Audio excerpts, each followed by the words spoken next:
So you're going to be classifying data in three different ways. Okay. One is whether it is discrete or continuous. The second is whether it's quantitative or qualitative. And the third is the level of measurement, whether it's nominal, ordinal, interval, or ratio. Okay. So let's first talk about discrete data versus continuous data. So discrete data, think about it as it says here, it's when the observations are restricted to a set of values that possess gaps. Okay, so if you think 1, 2, 3, 4, you're thinking, okay, this don't have any gaps. Okay, but they do in the sense that if it's a discrete value, say 1.4 is not a possible answer, 2.7, right? So there are gaps in the sense that only integers. So if you look at some of these examples, number of defects, number of parts, number of people, when you're counting something, that's a good example of discrete data. Because if I'm counting people, I can only have a whole number, right? I'm not going to count 2.78 people. Right? So that's an example of discrete data. Shoe size would be an example. Even though there are half sizes in shoes, it's still discrete in the sense that, there's 7, 7.5, 8, 8.5. Nobody goes to the store and says, excuse me, I wear a size 7.1, right? Okay, so there's still separated, there's gaps in between the possibilities. Now, compare that to continuous data, where we're talking about data that can take on any value within some interval. So weight, temperature, distances, money, things like that, where, okay, so let's say temperature. We tend to think in terms of, okay, it's 55 degrees or it's 75 degrees or 92, right? We tend to think in terms of integers. But truly, temperature could take on any real number value. Right? The number of decimals, we're only kind of restricted by our measuring device. It could be 57.984 degrees. Okay? It could take on any real number value within a certain range. So that's how it is, and weight is like that too. Yes, we think, okay, a person weighs 135 pounds, but it might be 134.8 or 135.297, right? So that is a continuous data value. Okay, level of measurement. First, we talk about quantitative versus qualitative, and then level of measurement within there. Okay.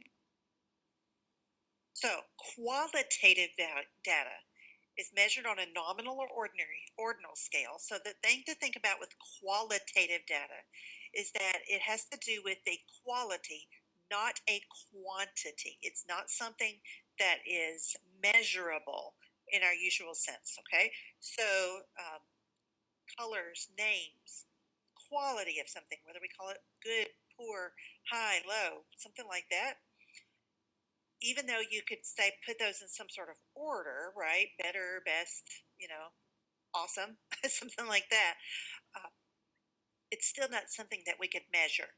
It's a quality, not a quantity. Now, where this can get a little bit tricky is if you have something that is a number, but it's just a label.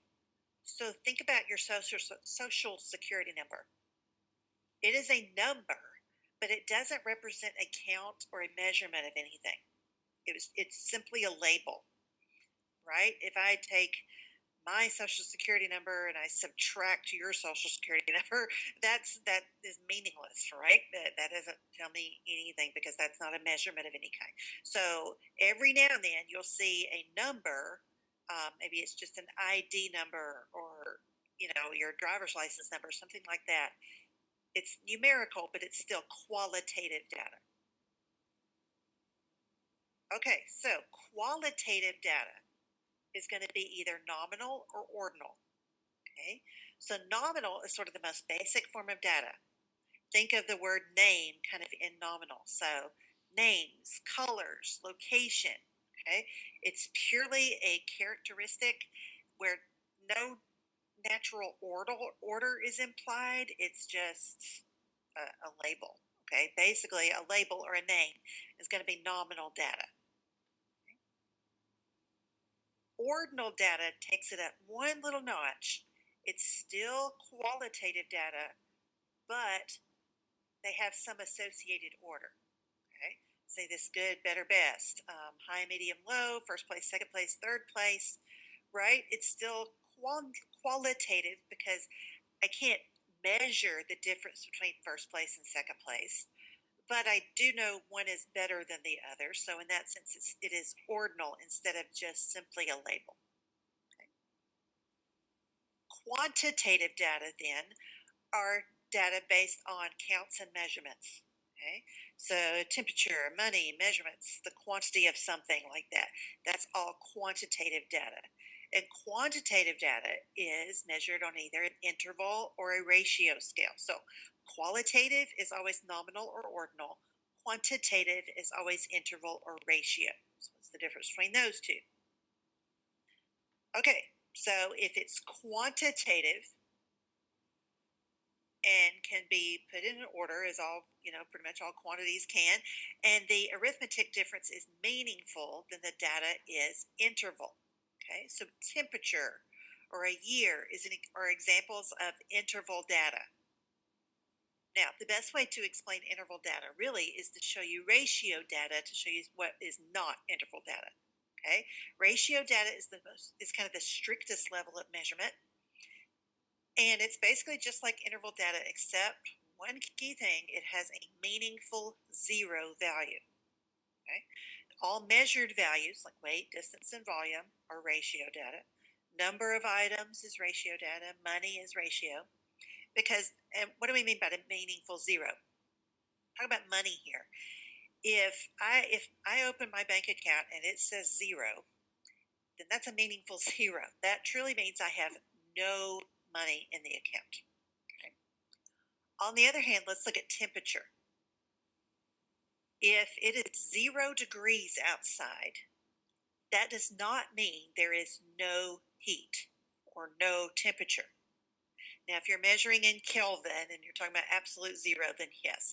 But if we're dealing with Fahrenheit or Celsius temperatures, then we've got interval data because that 0 degrees is an arbitrary zero.